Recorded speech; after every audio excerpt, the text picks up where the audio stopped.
So statewide backlash continues against a plan to build pickleball courts, golf courses, and hotels in Florida state parks.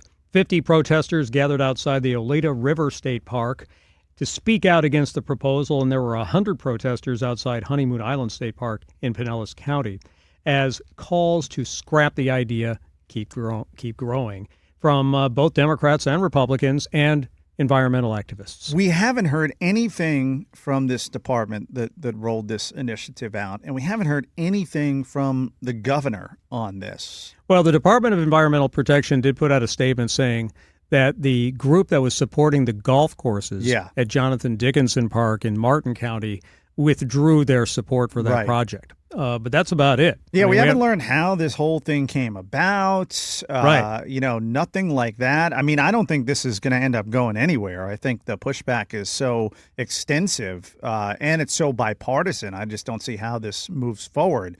And for obvious reasons. I mean, I guess, look, like I said, I don't really have a strong opinion on this issue. You don't go outside. I don't go like outside. Nature. I don't like going to parks and that kind of stuff. What do people go to these parks for? What do they do? They walk around and stuff? No, they go there to like relax and, be relax with doing nature. what? I don't know. Maybe you should try it. It might be good for you. Some people call those parks the real Florida, the way the state was before the big invasion of people and development and golf courses. It's like a swamp back then.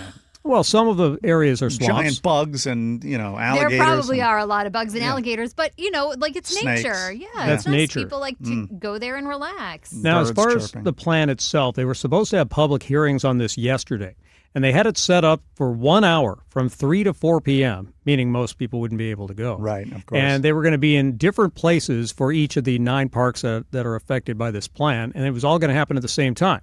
So if you had an issue with a park in Martin County or an issue with a park in Hillsborough County, whatever, you'd only be able to choose one of those meetings to go to, and only an hour, and they had limited space for people to participate. Well, they really wanted to hear the people. Yeah. On that one. Yeah. So they got all this pushback, and they did cancel those meetings. They have rescheduled them for some time after Labor Day.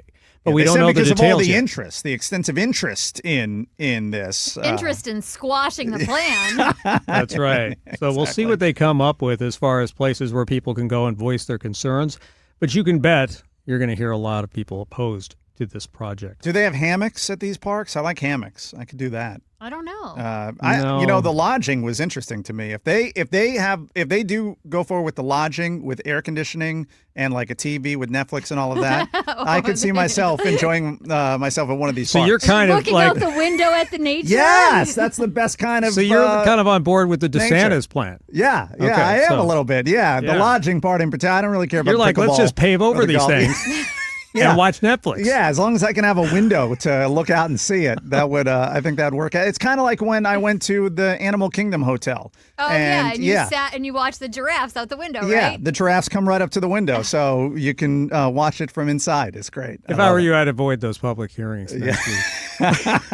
You're not going to be popular. You're going to show up and be the one person that's like, yes, build a hotel. Yeah, build a hotel, air conditioning and a window. What else is going on, Chris? Well, Vice President Harris and Minnesota Governor Tim Walz will participate in their first interview. It's taking place on CNN, according to the network. Dana Bash will conduct the interview. It's set to air at 9 p.m. And it's going to be the both of them, not a single interview with Harris. So who's conducting the interview? Dana Bash. Okay, because, look, I always thought it was Dana Bash. That's how I thought you said it. And then Trump said this at a recent rally, and now I'm all confused. And Dana, nobody knows how to say her first name. Is it Dana or Dana? Nobody knows. Yeah, I'm with him. I don't 20 know. years, she's been around a long time. Is it Dana or Dana? And now the fake news will say, Trump didn't know how to pronounce her first name. She doesn't know how to pronounce it. Because it's spelled the same as your name, Dana. It is. But I think it's Dana. It pronounces it Dana. So just like Oprah Uma. it's my niece has autism and she calls me Dana. Like, that's what she calls me. It's just very strange. Yeah, like, because she sees it written, and that's how she says it. And we've corrected her, and she just calls me Dana. All right, so it's Dana Bash is doing the interview. Yeah. Why don't you just text her? I know. I mean, you know her, right? Yeah. Well, I was disappointed we didn't get the interview. I thought, Well, what do they refer to her as on CNN, or if she says her own name? I think it's Dana. I think it's Dana. But then when Trump said that, then I'm like, I haven't watched her in a while, so I didn't remember. And then I'm like, she did the debate. Dana? She did the last debate. Yeah. So, that's right. But I don't remember how they said her name there either. Exactly. She did fine in that debate with the questions and all of that. I think she's got a lot of pressure on her because this is the first big interview, and you've got things that you need to ask Kamala Harris, mainly about the flip-flopping on some of these positions, kind of get her answer on that. And then you've got some things with Tim Walz I think you got to ask about, his military service and the IVF, how he, phrased that. And so she's got her work cut out for her in this interview. I don't think it's as big of a deal that Kamala Harris is doing the first interview with Tim Walz. I think she needs to do more interviews. Yeah, this is a start, isn't it? Yeah, I think so. I think there will be more. I do think it's interesting that it's coming Thursday, tomorrow, heading into a holiday weekend when people aren't going to be paying attention. Aren't going to be paying that much attention. Well, it's better than Friday or Saturday. Yeah, no, definitely you're better on than that. vacation, but I know you're going to watch it, right? Oh, I'm you're like, watch you don't it. really have to watch it because you're not on the air the next day. Not for the answers. I just want to know how to pronounce her name. Is it Dana or Dana? That's why I'm going to be tuning in.